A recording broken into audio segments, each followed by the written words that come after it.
Hey everybody, it's Steve Garfield from stevegarfield.com, and we're here at the TaylorMade Performance Lab.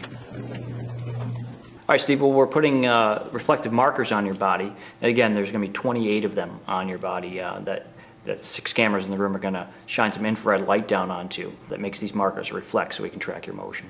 If we see something that in your posture that we want to change because it can affect some of the equipment, we certainly want to make some changes and some suggestions. So it's a fitting, but it also can be somewhat of a learning experience as well. Here's your setup. Again, we're able to see your swing. Wow. Setup from anywhere. We can view your golf swing from anywhere we want. We can look down through your body if we want and see what you see.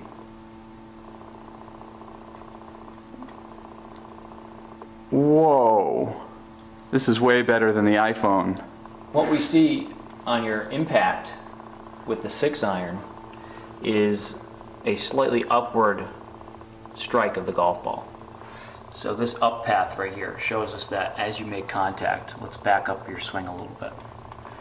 You can see you tend to hit a little bit behind the ball on a lot of your shots, and that's because your club bottoms out prior to hitting the ball. Oh. You kind of bounce the club behind the ball into it. I felt that, yeah. Yeah, and you're pretty consistent in what you do here, and you hit up on the ball, on average, about 4 degrees.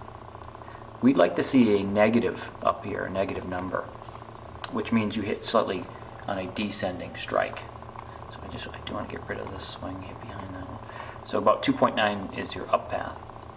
So there's some things in your golf swing that help you make better contact.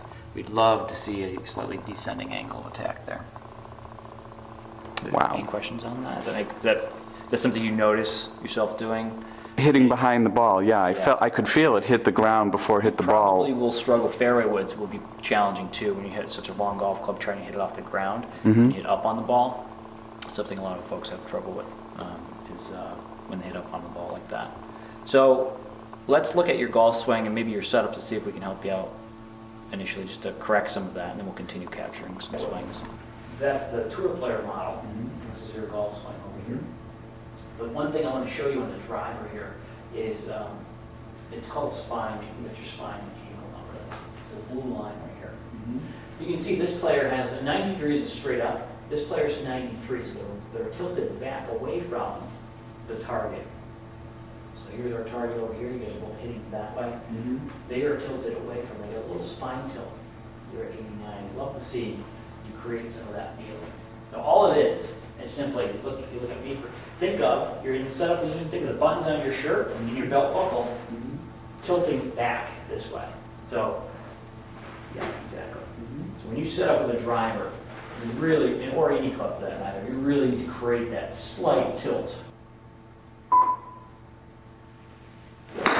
There's all this fitting equipment. They have all the golf heads and the different shafts and the different grips. And here they all are. So I brought my old golf clubs here. It's a pretty sad state of affairs. This is my driver right here.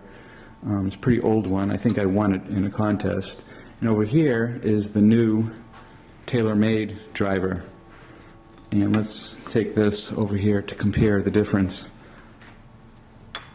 That's the difference in size between my old driver and the new.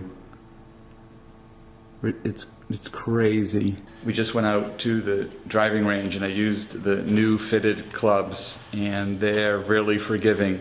What they have are these hybrid clubs. So this is a 4 hybrid club. You use this on the fairway and it's very forgiving. I actually could see I was hitting it right here and still getting a pretty good shot. So this was a great experience getting fitted here at the TaylorMade Performance Lab. And this fitting was sponsored by TaylorMade. You can find them on Facebook and Twitter at TaylorMade Golf.